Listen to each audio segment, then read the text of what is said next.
Hello, Toby. How are you? I am well. I am good. So today I'm doing a reading, of course. So I'm using the Modern Witch Tarot deck, and the reading is going to only be major arcana cards. For those of you who don't know, there's the major arcana and then the minor. The minor arcana is like the element cards. So the pentacles, the cups, wands, and swords. But today I just want to focus on major arcana because I just want to do major and like big themes. And I feel like the major arcana is more closely related to astrology, and we're doing a birth chart reading, which is hella astrology. Yes. And for all my followers out there, if you do not know what a birth chart or a natal chart is, then you're living under a rock. But no, if you don't know what a natal chart is, it's basically when you were born, the way the energies of the stars and stuff were positioned. Everybody has, it all deals with astrology, and it's just different energies that were present, positions of planets and shit like that were, positioned when you were born. That's probably a botched explaining of a natal chart, but yeah, it influences a lot. And this is Tarot. Tarot? Tarot. No, Tarot. This is Tarot. Woo ghetto. Woo Chile. Tarot. Tarot, just like Target, Tarot. I'm pretty sure it's probably French, who knows? Parlez-vous français? Parlez-vous français. What did Meg say? Yeah, she said the P word, hey. Yeah. I love Meg. Yeah, we do. We love Meg up in this piece. But tarot is just cards, and it's usually used in divination and readings, and there's just, you read the energy of the cards, because everybody has energy, the environments have energy, and they're put onto the cards and to help you learn things. Yeah, so, all right, we're going to get this bad boy started. So the spread that I'm doing is, there's 12 cards to represent the 12 houses. And then we have a card in the middle here, which is supposed to be like your overarching like advice card for all of these. So each card that I flip, I do the turn like this. I don't like flip them. And I'm gonna read them from your perspective. Your first house is about your basic personality, your ego, and sense of self. So traditionally, like, if we were just to like go in the order of astrology, the first house would correlate, of course, to the first sign, which is Aries. Aries season actually just ended. Yes, it did. I know, it's crazy. So we're in Taurus season right now. So yeah, let's get this on and popping. I think the moon is actually in Aries right now too. So traditionally, first house is Aries rulership, and the planet that corresponds to that is Mars. So, just some overarching themes. So, card one. Cool. So the Hierophant card is all about tradition. And usually that can be associated with like tradition of the world, like the way the world takes, the way it turns, all that BS. With that though, it's kind of interesting just thinking about like where we are right now in society. Coronavirus. Right, coronavirus. And how kind of like tradition has kind of thrown itself like out the window. So with that, I feel like in regards to like your ego and yourself, I feel like it's trying to say like be like tried and true to who you are. And not to like, I guess, waver or like really let this really affect you. Kind of like continue on your strides of like whatever you've been doing that's been working for you. Know that you're a spiritual person, so read your psalms, pray your rosary. Tradition is gonna work in your favor here. And just like in general, what the Hierophant is, it's tradition, conformity, morality, and ethics. And so, like, you believe that the key, in the sense, this is saying that the keys of wisdom come from the path of being followed. So like, if you break away from the strides, then you're gonna lose yourself. So basically what I'm feeling from that is like, just to continue to be your authentic self, in whatever facet that is, because that's going to work for you. Okay. All right. You ready? Yes. Right, let's go to my weird, awkward, messy self. Yes. Let's go to the second house. Second house. Yeah, so I love the second house. That's about material possessions. Whoa, security. And so usually that's ruled by Taurus. And the planet that rules that is Venus. So, thinking about love, beauty. So let's get it popping.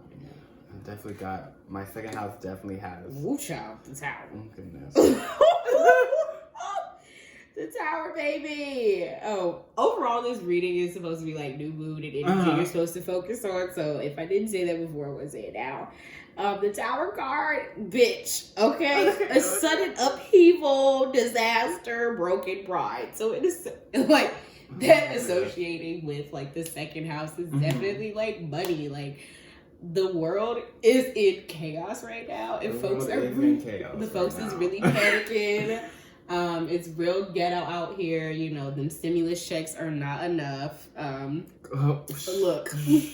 So the tower is kind of also symbolizing like how, like even like our economy and like our own way of creating income is gonna change. These corporations might not be thing anymore. Yeah. Tear down the devils that they are. So with that, you have to take that into consideration. It's the tower is crisis, boo. And it's a blow to our pride and ego. But the fall of the tower is also for us to understand that we in this life only have so much control, and like the universe is really within that. So what I'm not saying like this is terrible, but honestly, we've been going through quarantine a month now, and we see what's moving and shaking. So with that, I would just get creative. I feel like be a real hustler out here, because the ways that we're gonna get money, everybody's about to be a scammer, a drug dealer. I don't know. Maybe you need to do an OnlyFans. I might have to make a fans only account. Let me know in the comments below if you want to make a fans. Wait, is it OnlyFans or fans only? I don't know. I'm not. I don't know. It's one that it's either fans only, OnlyFans. But let me know in the comments below. Definitely. If you want me to make an account. I will subscribe. Just I gotta look at what my funds is looking like. Hello. Maybe I need to start doing this for money. I don't know. Child ghetto. All right, so that's your second house. Yeah, my second house is definitely active. But the crazy thing is like, because I just know from your birth chart, isn't your Jupiter there? Yes, my Jupiter. So is in my boo, house. This is showing you that traditional. That's the billionaire placement. Yeah. So you gonna get on your Steve Jobs, like think in your brain like what's gonna pop, Microsoft type. He's not. That's Bill Gates. Sorry. Apple, Steve Jobs. Either way, they're both demons. They both look the same. Maybe we should. I don't know. I think they do. I definitely get confused when I look at them. They're two rich white men. Yeah. Let's go to the third house. We're not even gonna get into that today. Okay. Bill Gates actually stepped down at Microsoft. When? It's like right before Corona hit. He was like. He knew something. No, he's a witch. So, all right. The third house. Woo, okay. The third house is the house of communication. And it's usually associated with Gemini rulership, and Mercury. So also the themes here is like local, like being like your community. So, here we go. Here we fucking go. Here we fucking go. The Chariot. Okay, so the Chariot is usually associated with Cancer. Mm-hmm. So with the Chariot, it's all about having like that, I guess, inner sense to really like achieve. And so with that, I feel like it's about direction, control, and willpower. That being in the house of like community, as well as communication, I feel like definitely like the people that are around you, like your support system, and whether that's like directly who you live with, or just people you communicate on the daily with, like your day ones. Like they're definitely gonna be the ones that are gonna like help you in the direction, and also being kind of like your cheerleaders. So you like with that card, it's showing like you have a goal. They have like the two cats at the bottom, and like old girl's on the motorcycle, and she's a baddie. And so like usually the card has like horses, but no, are those dogs or they're like sphinxes? Sphinxes. Okay, even better. Gotta know your Egyptology, right? Ooh, child, I don't know. That ain't what I do. But you know, I'm gonna get into that. You know, but you gotta watch out because hoteps. You know. Yeah, we don't do hoteps. Yeah. Bye bye. Beware of anybody with like a Cleopatra tattoo. Not saying we don't support, but like you still gotta be careful. Yeah. So like you can be pulled in either direction, and that's kind of like what the two sphinxes or like the two horses usually mean. But you definitely have control over that. Yeah, so basically like being in control of like your own direction and your goals, but definitely I'm like feeling like you're definitely gonna get like support from the people that you definitely communicate with like on a daily basis. And also with that, just make sure you're communicating exactly what your goals are to yourself, and the people around you, and seek advice if you need to. But overall, I feel like that's I like that. It's a pretty good card. Ooh, we passed 11/11, whenever it was. 11/12. All right, fourth house. Ooh, child. Judgment, baby, in the reverse.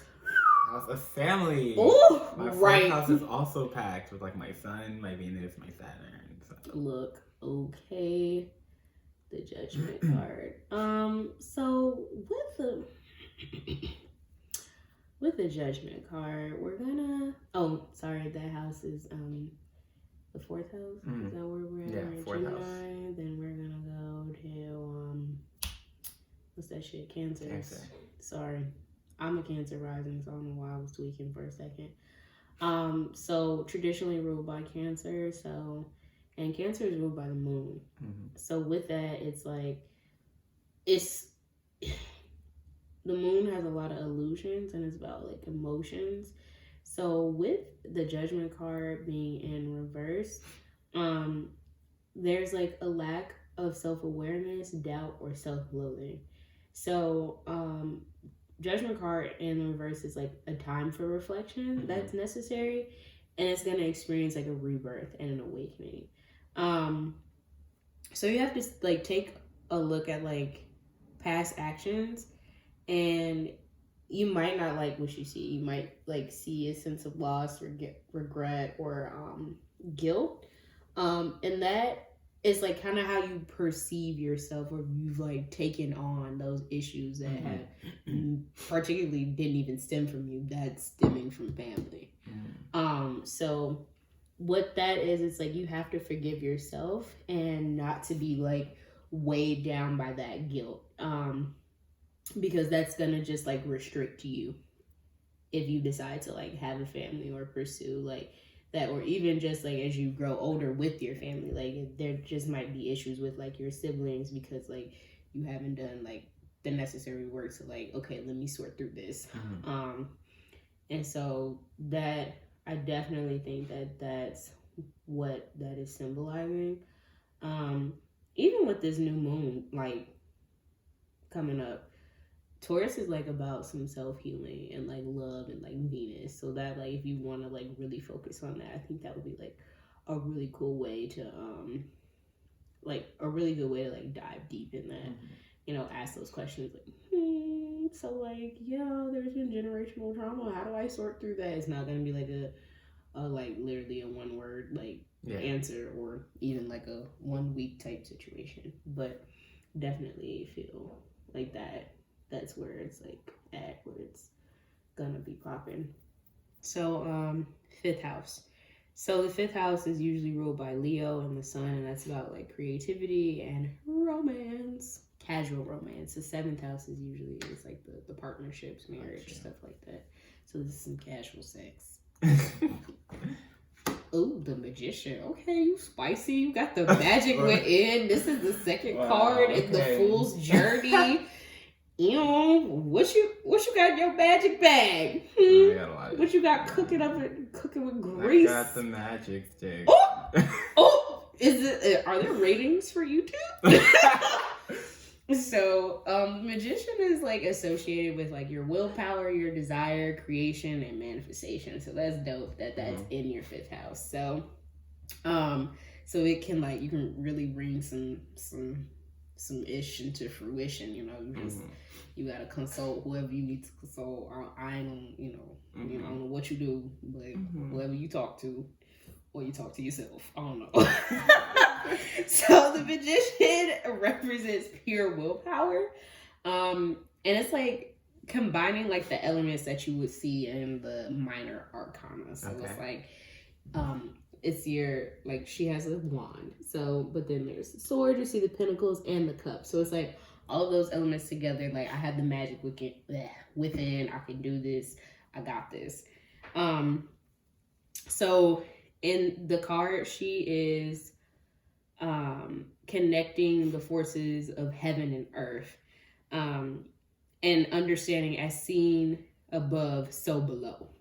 So the mind and the world are definitely like reflections of each other. So whatever you say you can do, you can manifest it and become it, whether it's positive or negative. So whatever thing you want to create, whatever love, whatever, all of that, that's, you got it. You just gotta make it pop. Got you. Put this pop at magic stick. So, you know, that's a dope ass card. Oh, I need to do a read on myself. Oh, it's gonna get. I'm not gonna do one on myself. I'm not ready. So the sixth house is traditionally ruled by Virgo, and it's about. Ooh, child, I got out of breath. Ooh, I need to exercise. It's ruled also by Mercury. And this is about day jobs, routine, and health. So that being said, let's get it popping. The Lovers. So the Lovers, for me, is definitely about duality. And that card is usually associated with the air sign of Gemini. So it's about partnerships, union, duality. With it being in the upright position, it means that the forces are united. And so there's the relationship between them is like balance, harmony, and peace. So this union, it's basically, I guess, being like blessed by nature, and that like pushes like the lovers to grow and expand with each other. So how that is relating to routines, health, day job, I see that as you have to have a job that is going to fulfill you, and allows you to like one, be in sync like with your mental health, which is going to impact your physical health, your spiritual health, all of that. So what it's saying is like you're in sync with that. So like the measures that you're taking to, I guess, like protect your energy, but also, you know, getting your stuff done, it's gonna like fulfill you in a way that is being it's gonna be communicated to you in a way, but it's gonna be like kind of weird in a sense, like it's not gonna be like directly like, all right, this is fulfilling, this is it, I got you. But the skills and things that you're learning within your day job is definitely probably even gonna correlate with something like personal with you. So like whatever skills you're learning from them, take advantage of that. And yeah, you know, you do your day job from, 9 to 5, and then 6 to whenever you want to go to sleep. You put your passion and energy in like that other stuff. But definitely a routine is good for you. It's creating like good balance.